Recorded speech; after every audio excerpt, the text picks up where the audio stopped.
இதுவரைக்கும் யுத்த நிறுத்தம் ஏற்பட்டு 31வது நாளிலே இன்றைய நாளுக்குள் 266 தடவைகள் காசாவினுடைய யுத்த நிறுத்த மீறலில் ஈடுபட்டிருக்கிறது இஸ்ரேலிய ஆக்கிரமிப்பு படைகள் என்கிற செய்திகள் இன்றைக்கு காசாவினுடைய பாதுகாப்பு அமைச்சகத்திலிருந்து வெளியிடப்பட்டிருக்கிறது. அல் ஜசீராவினுடைய அரபி தொலைக்காட்சி இதை ஒரு முக்கிய செய்தியாக இன்றைக்கு வெளியிட்டிருக்கிறார்கள்.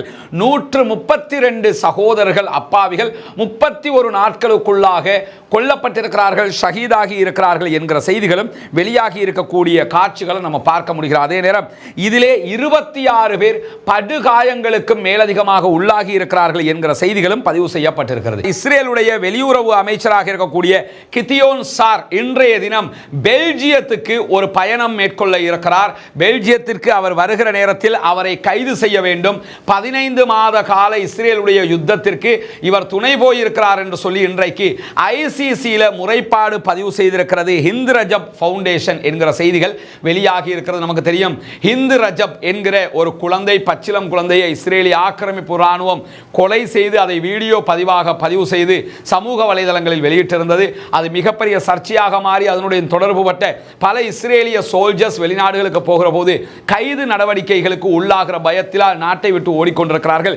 இலங்கைக்கு வருகை தந்திருந்த டெர்மினேட்டர் என்று அழைக்கப்படக்கூடிய அப்படிப்பட்ட ஒருவன் இலங்கையை விட்டு வெளியேறி இருந்தது நமக்கெல்லாம் தெரியும். இந்த நிலையில தான் ஹிந்து ரஜப் ஃபவுண்டேஷன் மீண்டும் ஒரு கம்ப்ளைண்ட் ஐசிசில முன் வச்சிருக்கிறாங்க.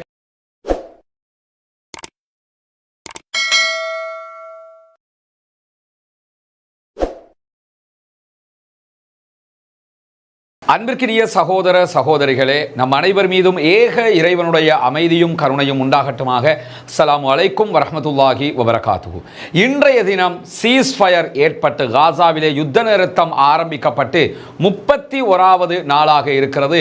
யுத்தம் ஆரம்பிக்கப்பட்ட அக்டோபர் 7ஆம் தேதி முதல் இன்றைய நாள் வரைக்கும் 501வது நாளாக இது பதிவு செய்யப்பட்டிருக்கிறது. இன்றைய தினம் என்னவெல்லாம் நடந்திருக்கிறது, முக்கியமான நிகழ்வுகள், அடுத்தடுத்து நடக்கப் போகிற நிகழ்வுகள் தொடர்பான செய்திகள் என்ன என்பதைத்தான் பார்க்க இருக்கிறோம். காசா என்பது நமக்கெல்லாம் தெரியும் மத்திய கிழக்கில் இருக்கக்கூடிய தவிர்க்க முடியாத ஒரு பகுதியாக மாறி நிற்கிறது. குறிப்பாக காசாவை அபகரித்துக் கொள்வதற்கு இஸ்ரேல் எப்படி திட்டமிட்டிருக்கிறதோ அதே அளவுக்கு அமெரிக்காவும் காசாவை அபகரிக்க திட்டமிடுகிறது.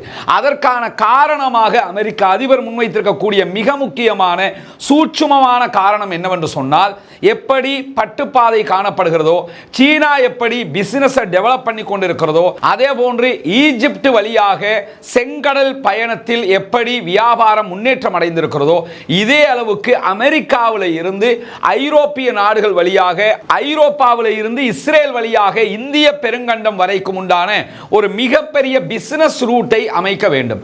இதற்கு அடிப்படையாக தேவைப்படுகிற இடமாக காசாவை தான் டொனால்ட் ட்ரம்பும் அவருடைய ஆட்களும் இனங்காணுகிறார்கள். எனவே காசாவில் இருக்கக்கூடிய மக்களை மொத்தமாக ஜோர்தானுக்கும் எகிப்துக்கும் நாடு கடத்திவிட்டால், வெளியேற்றிவிட்டால் காசா இதற்குரிய பகுதியாக மாறிவிடும். தங்களுக்குரிய ஒரு காலனித்துவ பகுதியாக அதை வைத்துக் கொள்ள முடியும் என்பதுதான் அவர்களுடைய மிக நீண்ட கால திட்டமாக இருந்தது. அதை தற்போது இந்திய பிரதமர் நரேந்திர மோடியுடனான சந்திப்பில் அவர் வெளிப்படுத்தி இருப்பதையும் நாம் அவதானிக்க முடிகிறது. இப்படியான நேரத்தில் இன்றைய தினம் நடந்திருக்கக்கூடிய மிக முக்கியமான சம்பவங்கள் பல பதிவாகி இருக்கிறது. இதுவரைக்கும் யுத்த நிறுத்தம் ஏற்பட்டு 31வது நாளிலே இன்றைய நாளுக்குள் 266 தடவைகள் காசாவினுடைய யுத்த நிறுத்த மீறலில் ஈடுபட்டிருக்கிறது இஸ்ரேலிய ஆக்கிரமிப்பு படைகள் என்கிற செய்திகள் இன்றைக்கு காசாவினுடைய பாதுகாப்பு அமைச்சகத்திலிருந்து வெளியிடப்பட்டிருக்கிறது. அல் ஜசீராவினுடைய அரபி தொலைக்காட்சி இதை ஒரு முக்கிய செய்தியாக இன்றைக்கு வெளியிட்டிருக்கிறார்கள்.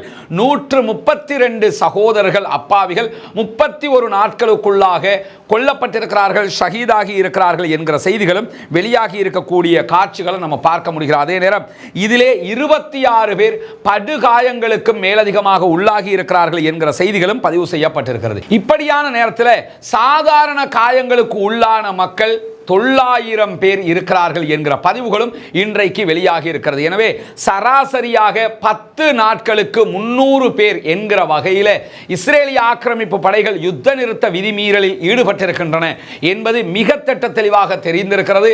யுத்த நிறுத்தம் ஏற்பட்டதற்கு பிறகும் 136 அப்பாவிகள் கொல்லப்பட்டிருக்கிறார்கள், ஷஹீதாகி இருக்கிறார்கள் என்பதுதான் ஏற்றுக்கொள்ள முடியாத வருத்தத்திற்குரிய செய்தியாக இன்றைய தினம் பதிவாகி இருக்கிறது. இந்த தாக்குதல்கள், யுத்த நிறுத்த விதிமீறல்கள் குறிப்பாக சென்ட்ரல் காசாவில் தான் அதிகமாக நடைபெற்றிருக்கிறது.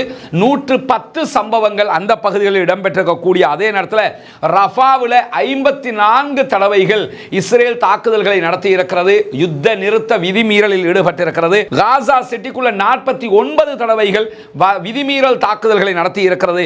கான் யூனிஸ்ல 19 தடவைகள் நடத்தி இருக்கக்கூடிய அதே நேரம் வடக்கு காசா நார்த் காசா பகுதிகளில் 13 சம்பவங்கள் பதிவு செய்யப்பட்டிருக்கிறது. இப்படி யுத்த நிறுத்தம் அமலிலே இருக்கக்கூடிய நேரத்தில் யுத்த நிறுத்த விதிமீறல்களை மீறி இந்த தாக்குதல்களை அவர்கள் செய்து கொண்டிருக்கிறார்கள். இது சர்வதேச சமாதான விதிமுறைகளையும் மீறுவதற்கு ஒப்பானது என்பதை ஐநாவும் பலமுறை சுட்டிக்காட்டி இருப்பதை நாம் அவதானிக்க முடியும். இந்த மாதிரியான நேரத்தில் தான் இப்பொழுது சீஸ்ஃபயர் டீல் நடைமுறையில் இருக்கிறது.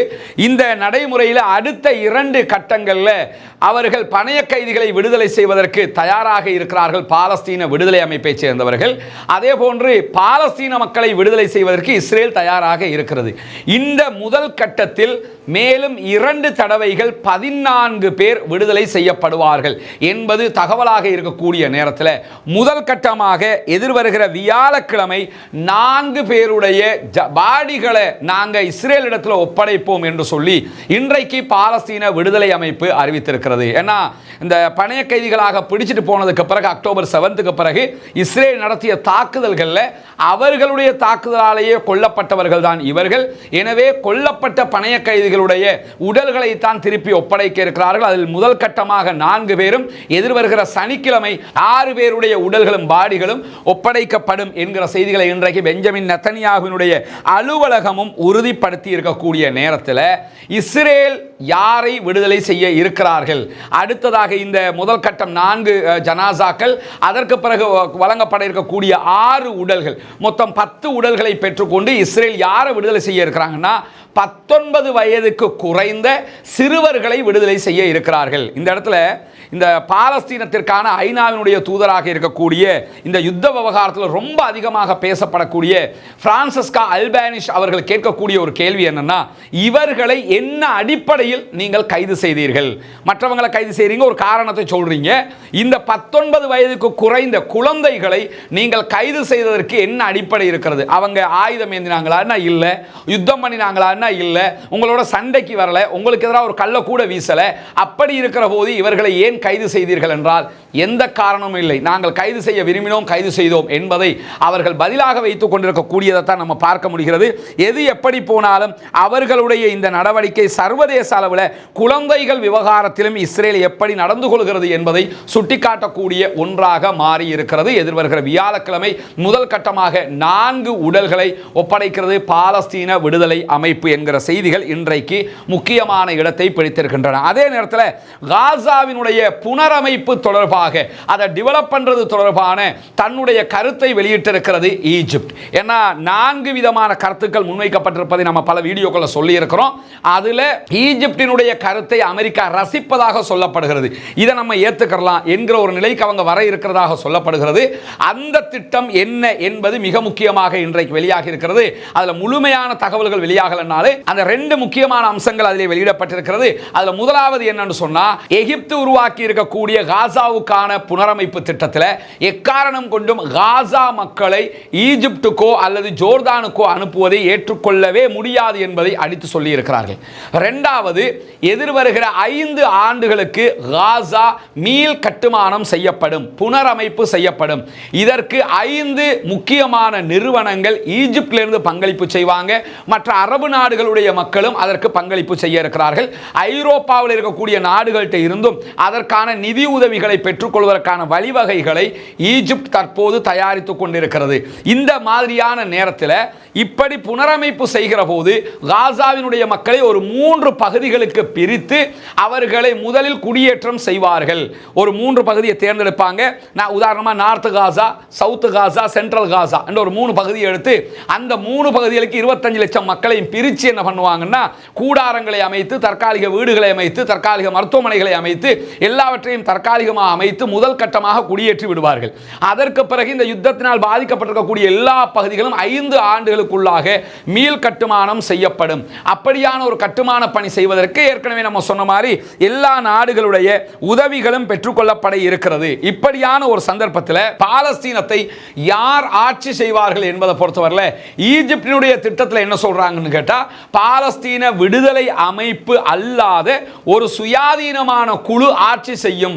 அதற்குரிய பரிந்துரையை தான் நாங்கள் செய்ய இருக்கிறோம். இதற்கு ஈஜிப்ட், சவுதி அரேபியா, கத்தார், ஐக்கிய அரபு எமிரேட்ஸ், ஜோர்தான் ஆகிய நாடுகள் முதல் கட்டமாக தங்களுடைய பேச்சுவார்த்தைகளை நடத்த இருக்கிறார்கள். எதிர்வருகிற 20ஆம் தேதி இதற்கான பேச்சுவார்த்தை ரியாதிலே நடைபெற இருக்கிறது. சில சகோதரர்கள் நம்ம என்ன கேட்டாங்கன்னா, ஏன் மற்ற அரபு நாடுகள் சேரலங்கிற கேட்கிறாங்க. முதல் கட்டமாக இந்த அரபு நாடுகள் தான் ஒன்றிணைந்து பேசுகிறார்கள். அதற்கு பிறகு அரபு லீகினுடைய மாநாடு எதிர்வருகிற நாட்களில் நடைபெற இருக்கிறது. அந்த மாநாட்டில் எல்லா அரபு நாடுகளும் பங்கெடுக்க இருக்கிறார்கள். அப்ப என்ன செய்வாங்கன்னா, இத 2ஆம் கட்டமாக மொத்தமாக பேசிக் கொள்வார்கள். எனவே அவங்க பங்கெடுக்கல இவங்க பங்கெடுக்கலங்கிறதல்ல, எல்லா நாடுகளும் பங்கெடுக்க இருக்கிறார்கள். இந்த இடத்துல நம்ம என்ன கவனிக்கணும்னா, பாலஸ்தீன விடுதலை அமைப்பு ஆட்சியில் இருக்கக்கூடாது என்றால் யார் ஆட்சியில் இருப்பார்கள் என்கிற கேள்வி மிக முக்கியமானது. இப்படி ஒரு நிலைமை வரும்ங்கிறத ஆல்ரெடி அனுமானிச்சு தான் பாலஸ்தீன விடுதலை அமைப்பு என்ன பண்ணாங்கன்னு சொன்னா, மர்வான் பர்கவுத்தி அவங்களை நீங்க விடுதலை செய்யணும் என்கிற கோரிக்கையை விடுத்திருக்கிறாங்க. மர்வான் பர்கவுத்தி இதுவரைக்கும் விடுதலை செய்யப்படவில்லை. ஆனால் முஸ்தபா பர்கவுத்தி அவர்கள் விடுதலை செய்யப்பட்டிருக்கிறார்கள். சில நேரங்களில் முஸ்தபா பர்கவுத்தி அவர்களுடைய தலைமையில் காசாவுக்கான ஒரு சுயாதீன குழு ஆட்சிக்கு வருவதற்கு வாய்ப்பு இருக்கிறது. ஆனால் அவங்க ஆட்சிக்கு வர்றாங்கிறதுனால பாலஸ்டைன் விடுதலை போராட்ட அமைப்பு ஆயுதத்தை கீழே வச்சுக்கிட்டு நாங்கள் சரண்டர் ஆகிறோம்ங்கிற அது நடக்குமான்னு கேட்டால் அது நடக்க போறதில்லை. அவங்களுடைய வளமையான ராணுவ பணிகளை மேற்கொள்வார்கள். ஆட்சியை இவங்க செய்வதற்கு தற்காலிகமாக ஒப்படைப்பதற்கான வாய்ப்புகள் இருக்கிறது. ஏன்னா மர்வான் பர்கவுத்தி அதுக்கு தானே அவங்க எதிர்பார்த்தாங்க. இப்போ முஸ்தபா பர்கவுத்தியை வைத்து அந்த காரியத்தை செய்வதற்கு நிறைய வாய்ப்புகள் இருக்கிறது. எது எப்படி போனாலும் காசா தொடர்பான மிக முக்கியமான மாநாடு ரியாதில் 20ஆம் தேதி முடிவுற்றதற்கு பிறகு 27ஆம் தேதி அரபு லீகினுடைய உச்சி மாநாடு கெய்ரோவில் ஈஜிப்ட் தலைநகரத்தில் நடப்பதாக இருந்தது. அதை இன்றைய தினம் கெய்ரோ எதிர்வருகிற மார்ச் 4ஆம் தேதி நடத்துவதாக ஒத்தி வைத்திருக்கிறார்கள். இது எதுக்காக ஒத்தி வைக்கிறாங்கன்னு சொன்னா, வேற எந்த காரணம் இல்லை. அவங்க என்ன சொல்றாங்கன்னா, நாங்கள் ஒரு குறிப்பிட்ட நாடுகள் வர்றதா தான் ஆரம்பத்தில் நினைச்சிருந்தோம். அந்த குறிப்பிட்ட நாடுகளுடைய ஃபாரின் மினிஸ்டர்ஸ் தான் வருவாங்கன்னு நம்ம ஆரம்பத்தில் முடிவெடுத்திருந்தோம். இப்பொழுது பல அதிகாரிகள் வர வேண்டி இருக்கிறது, பல நாடுகள் பங்கெடுக்க வேண்டி இருக்கிறது. எனவே அதற்குரிய ஏற்பாடு, பிரம்மாண்ட ஏற்பாடு தேவைப்படுகிறது. அதற்குரிய அந்த செட்டப் எல்லாம் கரெக்டாக இருக்கணும்ல. பல நாடுகள் சந்தித்து பேசக்கூடிய ஒரு விஷயம் இது. சும்மா 2 மேசையில் உட்கார்ந்து பேசுகிற விஷயம் கிடையாதுங்கிறதுனால அதற்குரிய ஏற்பாடுகளுக்கு எங்களுக்கு நேரம் தேவை என்று இன்றைக்கு அரபு லீகினுடைய தலைமையகத்தை பஹ்ரைன் கொண்டிருக்கிற காரணத்தினால பஹ்ரைனோட பேச்சுவார்த்தை நடத்தி இந்த முடிவுக்கு நாங்கள் வந்திருக்கிறோம் என்கிற செய்திகளையும் அவர்கள் இன்றைக்கு வெளியிட்டிருக்கிறார்கள். ஒரு நல்ல சமிக்ஞையாக இதுவெல்லாம் நடைபெற்று வருகிறது. அரபு நாடுகள் மிக தெளிவாக இருக்கிறார்கள். குறிப்பாக ஈஜிப்டினுடைய ஜனாதிபதி அப்துல் ஃபத்தா சிசி மிக தெளிவாக எக்காரணம் கொண்டும் காசா மக்களை வெளியேற்றுவதை நாங்கள் ஒப்புக்கொள்ளவே முடியாது என்று சொல்லிவிட்டார். ஜோர்தானுடைய வெளிவிவகார அமைச்சர் ஆல்ரெடி என்ன சொல்லிட்டான்னா, எங்க நாட்டுக்குள்ள 35% மக்கள் அகதிகள் தான் ஆல்ரெடி இருக்கிறாங்க. இன்னும் அகதிகளை எங்களுக்கு சேர்த்துக்கிற முடியாது, அது நடக்கவே நடக்காது. காசாவை எப்படி டெவலப் பண்றதுங்கிறத பத்தி மட்டும் பேசுவோம் இருக்கிறாங்க. இந்த நடைமுறைகள் மிக முக்கிய நன்மையாக அமைய இருக்கிறது, பார்ப்பதற்கு புரிகிறது என்பதை நாம் தெரிந்து கொள்ள முடிகிறது. இப்படியான நேரத்தில் இன்றைக்கும் இஸ்ரேலுக்குள்ள நிறைய ஆர்ப்பாட்டங்கள் நடைபெற்று நீங்க பார்க்கலாம். ஒவ்வொருவரும் ஒவ்வொரு டேட்டை கையில் வச்சிருக்க 444, 443, 442 இப்படி டேட்டுடைய நம்பர்களை வச்சிருக்கிற காட்சியை நீங்க பார்ப்பீங்க. பின்னாடி 500 என்று போடப்பட்டிருக்கேன்னா, இந்த யுத்தம் ஆரம்பிக்கப்பட்டு நேற்றோடு 500 நாளுங்கிறதுனால ஆர்ப்பாட்டத்தில் குதிச்சு என்ன பண்றாங்கன்னு சொன்னா, 500 நாட்களை தாண்டி எங்க ஆட்களை நீங்க விடுவிச்சு கொண்டு வரல, திரும்ப திரும்ப யுத்தம் பண்றதை விட்டு போட்டு பாலஸ்தீனத்திலிருந்து எங்க ஆட்களை உயிரோட மீட்டுக்கிட்டு வர்றது எப்படின்னு சொல்லி அதுக்கு முடிவெடுங்க அப்படின்னு சொல்லி இன்றைக்கு பாரிய ஆர்ப்பாட்டங்கள் டெல் அவீவ் உள்ளிட்ட இஸ்ரேலுடைய பல நகரங்களில் நடைபெற்றிருக்கக்கூடிய நேரத்தில் அக்டோபர் 7ஆம் தேதிய தாக்குதல்களுக்கு பிறகு எகிப்துக்கும் தொடர்பு இருக்கிறது. எகிப்தும் சேர்ந்துதான் இந்த தாக்குதலை இஸ்ரேல் மீது நடத்தியது என்கிற ஒரு குற்றச்சாட்டை நெத்தன்யாகுவினுடைய அரசாங்கத்திலிருந்து பதவி விலகிய முன்னாள் அமைச்சர் பென் கிவிர் இன்றைக்கு குற்றச்சாட்டாக முன்வைத்திருக்கிறார். இதை எப்படி அவர் சொல்றாருன்னு சொன்னா, பாலஸ்தீன விடுதலை அமைப்புக்கு எப்படி ஆயுதங்கள் கிடைக்கிறது என்பதற்கு எகிப்திய கவர்மெண்ட் விளக்கம் சொல்லணும். ஈஜிப்ட் கவர்மெண்ட்டுக்கு தெரியாம ஆயுதங்கள் கிடைக்க வாய்ப்பில்லை. அப்படி இருக்கும்போது அக்டோபர் 7ஆம் தேதி இஸ்ரேல் மீது பாலஸ்தீன விடுதலை அமைப்பு நடத்திய தாக்குதல்ல கண்டிப்பாக ஈஜிப்டுக்கு ஒரு பங்கு இருக்கிறது என்று சொல்லி அவர் குற்றச்சாட்டை முன்வைத்திருக்கிறார். ஆனால் இதுவரைக்கும் ஈஜிப்ட் இது தொடர்பான எந்த விதமான பதில்களையும் வழங்காத அதே நேரம் இன்றைக்கு வெஸ்ட் பேங்க் என்கிற மேற்கு கரை நகரங்களில் 18 பாலஸ்தீன அப்பாவிகள் கைது செய்யப்பட்டிருக்கிறார்கள் என்கிற செய்திகளும் வெளியாகி இருக்கிறது. இப்படியான ஒரு நேரத்துக்குள்ள நமக்கு தெரியும், நேற்றைய தினத்தோடு லெபனான் இஸ்ரேலுக்கு இடையிலான சமாதான உடன்படிக்கையின் பிரகாரம் இஸ்ரேல் லெபனானுடைய எல்லைகளில் இருந்து உடனடியாக வெளியேற வேண்டியிருக்கிறது. இன்றைக்கு அவங்க வெளியேற ஆரம்பித்திருக்கிறார்கள். அப்படி வெளியேறுகிற நேரத்தில் ஒரு 5 மலைப்பகுதிகளில் இருந்து இஸ்ரேல் வெளியேறுவதற்கான வாய்ப்புகள் இல்லை என்று சொல்லப்படுகிறது.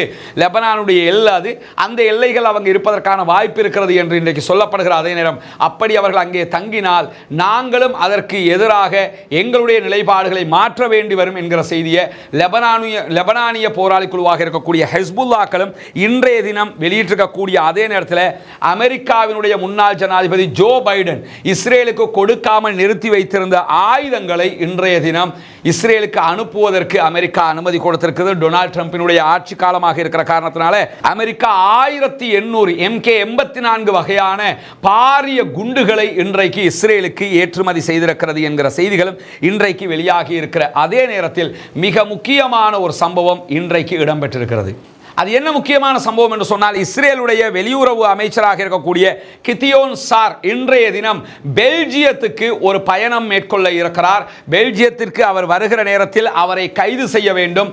15 மாத கால இஸ்ரேலுடைய யுத்தத்திற்கு இவர் துணை போயிருக்கிறார் என்று சொல்லி இன்றைக்கு ICCயில் முறைப்பாடு பதிவு செய்திருக்கிறது ஹிந்து ரஜப் ஃபவுண்டேஷன் என்கிற செய்திகள் வெளியாகி இருக்கிறது. நமக்கு தெரியும், ஹிந்து ரஜப் என்கிற ஒரு குழந்தை, பச்சிலம் குழந்தையை இஸ்ரேலிய ஆக்கிரமிப்பு இராணுவம் கொலை செய்து அதை வீடியோ பதிவு செய்து சமூக வலைதளங்களில் வெளியிட்டிருந்தது. அது மிகப்பெரிய சர்ச்சையாக மாறி அதனுடைய தொடர்புபட்ட பல இஸ்ரேலிய சோல்ஜர்ஸ் வெளிநாடுகளுக்கு போகிற போது கைது நடவடிக்கைகளுக்கு உள்ளாகிற பயத்தினால் நாட்டை விட்டு ஓடிக்கொண்டிருக்கிறார்கள். இலங்கைக்கு வருகை தந்திருந்த டெர்மினேட்டர் என்று அழைக்கப்படக்கூடிய அப்படிப்பட்ட ஒருவன் இலங்கையை விட்டு வெளியேறி இருந்தது நமக்கெல்லாம் தெரியும். இந்த நிலையில தான் ஹிந்து ரஜப் ஃபவுண்டேஷன் மீண்டும் ஒரு கம்ப்ளைண்ட் ICCயில் முன் வச்சிருக்கிறாங்க. என்ன நடக்க போகிறது என்பதை பொறுத்திருந்து பார்ப்போம். தொடர்ந்து ஹிந்து ரஜப் ஃபவுண்டேஷன் பாலஸ்தீன மக்களுக்காக போராடி வரக்கூடிய காட்சிகள் எல்லாம் நம்ம பார்க்க முடிகிறது. எனவே இன்றைக்கு வெளியாகி இருக்கக்கூடிய மிக முக்கியமான செய்திகளாக இவை பதிவு செய்யப்பட்டிருக்கின்றன. இன்றைய தினம் சவுதி அரேபியாவில் ரஷ்யாவுக்கும் உக்ரைனுக்குமான யுத்தம் தொடர்பான மிக முக்கியமான பேச்சுவார்த்தை அமெரிக்க ரஷ்ய அதிகாரிகளால் நடத்தப்பட்டு வருகிறது. விரைவிலேயே சவுதி அரேபியாவுக்கு ட்ரம்ப் பயணிக்க இருக்கிறார் என்கிற செய்திகளோடு விளாடிமிர் புட்டினும் சவுதி அரேபியாவுக்கு வர இருக்கிறார் பேச்சுவார்த்தைகளுக்காக என்கிற செய்திகள் வெளிவந்திருக்கக்கூடிய நேரத்தில் எதற்காக சவுதி அரேபியா நடுநிலை வகித்து இந்த பேச்சுவார்த்தைகளை முன்னெடுக்கிறது என்கிற தனியான ஒரு வீடியோவை ரஸ்மின் MISC அப்டேட்ஸ் என்கிற நம்முடைய சேனலில் வெளியிட்டிருக்கிறோம். பார்க்காத சகோதரர்கள் அதையும் பார்த்து விடுவதோடு ரஸ்மின் MISC அப்டேட்ஸ் என்கிற நம்முடைய சேனலையும் சப்ஸ்கிரைப் செய்வதோடு ரஸ்மின் MISC நியூஸ் என்கிற இந்த சேனலையும் சப்ஸ்கிரைப் செய்யாத சகோதரர்கள் சப்ஸ்கிரைப் செய்து இணைந்து கொள்ளுங்கள். நம் அத்தனை பேரையும் அல்லாஹு தஆலா நல்ல விவகாரங்களில் ஒருங்கிணைப்பானாக. பாலஸ்தீனம் வெற்றி பெற வேண்டும், பாலஸ்தீனம் சுதந்திரம் அடைய வேண்டும், பாலஸ்தீன மக்களும் நம்மை போன்ற நிம்மதியானவர்களாக மாற வேண்டும் என்கிற உயரிய பிரார்த்தனைகளோடு பாலஸ்தீன மக்களுக்காக ஜனநாயக ரீதியாக எப்போதும் குரல் எழுப்புவோமாக வாகிறது. அல்ஹம்துலில்லாஹி ரப்பில் ஆலமீன்.